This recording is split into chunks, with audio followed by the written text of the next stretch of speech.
వ్యక్తి పార్టీ ఇబ్బందుల్లో ఉన్నప్పుడు పార్టీ ఈ యొక్క సమయంలో పార్టీని వీడి మీ యొక్క స్వలాభం కొరకు మీరు ఒక వేరే పార్టీ గురించి వేరే పార్టీ వైపు చూడడం అనేది ఇది అనైతికతం. ఆయన ఇండిపెండెంట్గా నిలబడుతున్నాడంట. ఇండిపెండెంట్గా నిలబడుతున్నాను ఒకసారి అంటున్నారు, ఒకసారి వైసీపీలో చేరుతున్నాను అంటున్నారు, అనేక ఊహాగానాలు వస్తున్నాయి. ఒక ఇండిపెండెంట్ ఇస్తే that is up to you. ఇప్పుడు ఇండిపెండెంట్గా నిల్చుంటే that is up to you. మీ జనసేన పార్టీకి మీకు సంబంధించింది. కానీ మీ వైసీపీ పెట్టేటువంటి ప్రలోభాలకు గురై మీరు ఇలాంటి దుమ్మెత్తిపోసే కార్యక్రమాలు చేస్తే మాత్రం ఇది తప్పండి. వాసుదేవన్ గారు చెప్పండి. ఒక్క నిమిషం, ఎవరు కూడా జగన్మోహన్ రెడ్డి గారు లేకపోతే వైఎస్ఆర్ పార్టీ ప్రలోభాలకు కాదండి. నేను మళ్ళీ చెప్తా ఉన్నా, మీరు చంద్రబాబు నాయుడు గారికి చెప్పండి. మాకు పవన్ కళ్యాణ్ గారు ఏమన్నారు, బీజేపీ నాయకులు జనసేన పార్టీ నాయకులకి సమానంగా మీతో పాటుగా మాకు విలువిస్తా ఉన్నారు. ఎక్కడుందండి 175 నియోజకవర్గాల్లో ఇదే కూడా మాకు సమన్వయంగా ఇవ్వట్లా. మీ కింద మేము పని చేయాలా? మీ కింద మేము బానిసలాగా చేయాలా? మేము టీడీపీ కార్యకర్తలం కాదు కదండి, మీ జనసేన పార్టీ కార్యకర్తలు. ఆయన బీజేపీ లక్ష్మణరావు గారు కొన్ని నియోజకవర్గాల కొన్ని ఇబ్బందులు ఉండొచ్చు. ఆ క్యాండిడేట్లు ఇబ్బంది ఉంటే మీ అధినాయకత్వానికి మీ యొక్క పార్టీ అధిష్టానానికి మీరు కంప్లైంట్ ఇవ్వాలా, అది సర్దుమరుగుతుంది అంతే తప్ప ఇది బజార్కి వెళ్ళి ఇట్లా బజార్కి ఇచ్చడం మంచిది కాదు కదా. ఈ సమయంలో ఇది రచ్చ చేయడం ఇది కరెక్ట్ గా, it is not a good time, it is not a correct time to do all those things. సమానంగా గౌరవించాలి. సమన్వయ కమిటీలు ఎందుకు గౌరవించడం మా యొక్క కర్తవ్యం కూడా. లక్ష్మణరావు గారు మా యొక్క కర్తవ్యం కూడా, 3 పార్టీల యొక్క కర్తవ్యం కూడా వినండి. ఒకవేళ మీకేదైనా అవమానం జరిగి ఉంటే మీ యొక్క నాయకునికి వెళ్ళి మీ యొక్క అధిష్టానానికి వెళ్ళి మీరు కంప్లైంట్ ఇవ్వాలా, అది సర్దుమరుగుతుంది అంతే తప్ప ఇలా బజార్కి ఇచ్చడం కరెక్ట్ కాదు. ఇది ఇలా బజార్కి ఇచ్చడం కరెక్ట్ కాదు. సమన్వయ గౌరవం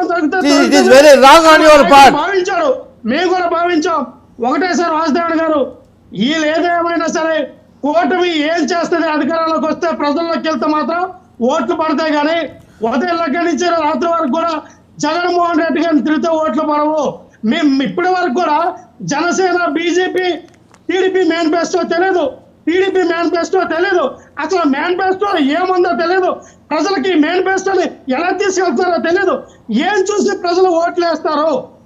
ప్రజలకి ఏం చూసి అంటే మీ పరిపాలన చంద్రబాబు నాయుడు గారు 14 సంవత్సరాల పరిపాలన చూశారండి.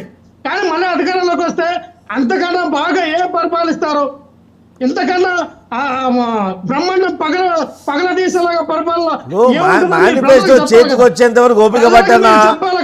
అనవసరం తొందరపడి అనవసరంగా మాట్లాడకండి. లక్ష్మణరావు గారు నిన్నటి వరకు జగన్మోహన్ రెడ్డిని తిట్టినటువంటి మీరు ఈ రోజు జగన్మోహన్ రెడ్డి తిట్టేసరికి మీకేదో కోపం వస్తుంది. జగన్మోహన్ రెడ్డి గారిని తిడితే నాకెందుకు కోపం వస్తుందండి? నేను జనసేన పార్టీ నాయకుడిని అయితే జగన్మోహన్ రెడ్డిని తిట్టుకోండి, నాకే అవసరం. ఇప్పుడు మీ మీద ఊహాగానాలు వస్తున్నాయి. మీరు జనసేన పార్టీలో చేరబోతున్నారని చెప్పి ఊహాగానాలు వస్తున్నాయి. నిజమా కాదా చెప్పండి? ఆల్రెడీ జనసేనలోనే ఉన్నారండి. వైసీపీ పార్టీలో నేను నామినేషన్ వేస్తున్నా, నేను రెబల్ గా పోటీ చేస్తూ ఉన్నా, నేను అది చెప్పాను, అది గుర్తు పెట్టుకోండి. మీరు రెబల్ గా పోటీ చేస్తున్నారు, వైసీపీలో చేరుతలేరా మీరు? సార్ ఒకటి ఏఎస్ రావు గారు, భవిష్యత్తులో రాజకీయాల్లో ఏమైనా జరగవచ్చు. జాయిన్ అయితే జాయిన్ అవుతాను, తప్పే ఉంది. నాకు నిజంగా నాకు రాజకీయ భవిష్యత్తు అది చెప్పండి మరి. ఉందంటే రేపే జాయిన్ అవుతా, రేపే జగన్మోహన్ రెడ్డి గారి సమక్షంలో కొండ వేసుకుంటా, తప్పే ఉంది. అదే కదా, ఇప్పుడు మీ యొక్క మార్పుకు మీ యొక్క ఈ యొక్క బాడీ లాంగ్వేజ్కి డిఫరెన్స్ ఏంటంటే అదే కదా. జగన్మోహన్ రెడ్డి యొక్క ఇన్ఫ్లుయెన్స్ మీ మీద వచ్చేసింది కాబట్టి మీ యొక్క బాడీ లాంగ్వేజ్ మారింది. లక్ష్మణరావు గారు వచ్చిన వాళ్ళమే, ప్రజాసేవ చేయడానికి వచ్చిన వాళ్ళమే, అందరం కూడా రాజకీయాల్లో విలువతో కూడుకున్న రాజకీయాలు చేయడానికి వచ్చిన వ్యక్తులమే, ప్రజలకి ఎంతో కొంత సేవ చేయాలని వచ్చిన వ్యక్తులమే. రాజకీయ భవిష్యత్తు ప్రతి ఒక్కరు కూడా కోరుకుంటారు. ప్రతి ఒక్కరు కూడా అసెంబ్లీలోకి వెళ్ళాలి, మన వాయిస్ వినిపించాలని ప్రతి ఒక్క రాజకీయ నాయకుడికి ఉంటుంది. మీకు లేదా? బాలకోట గారికి లేదా? అలాగే మన లక్ష్మణరావు గారు ప్రజాస్వామ్యాన్ని కాపాడాలని చెప్పేసి 3 పార్టీలు కూడా ఒక మెట్టు దిగి తమ క్యాడర్లని త్యాగాలు చేసి కూడా 3 పార్టీలు కలయికగా ముందుకెళ్తున్నాయి. దాన్ని అర్థం చేసుకోవాలా. చిన్న విషయాన్ని పెద్ద చేసి మిస్అండర్స్టాండింగ్ ఇచ్చేయద్దు. మీరు టికెట్లు ఒక్కడేసం అసంతృప్తులు ఉన్నాయి, చీపురు బిల్లులు ఉన్నాయి, శ్రీకాకుళంలో ఉన్నాయి.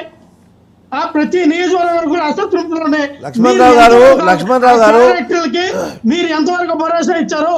ఇప్పుడు ఏంటంటే ఒక 3 పార్టీలు కలిసి పోటీకి వెళ్తున్నారు, కొంచెం కమ్యూనికేషన్ గ్యాప్ వచ్చినట్టు, దానికి మీ అలా వచ్చినటువంటి ఇబ్బందులు మీ అధిష్టాన దృష్టికి తీసుకెళ్ళండి కదా.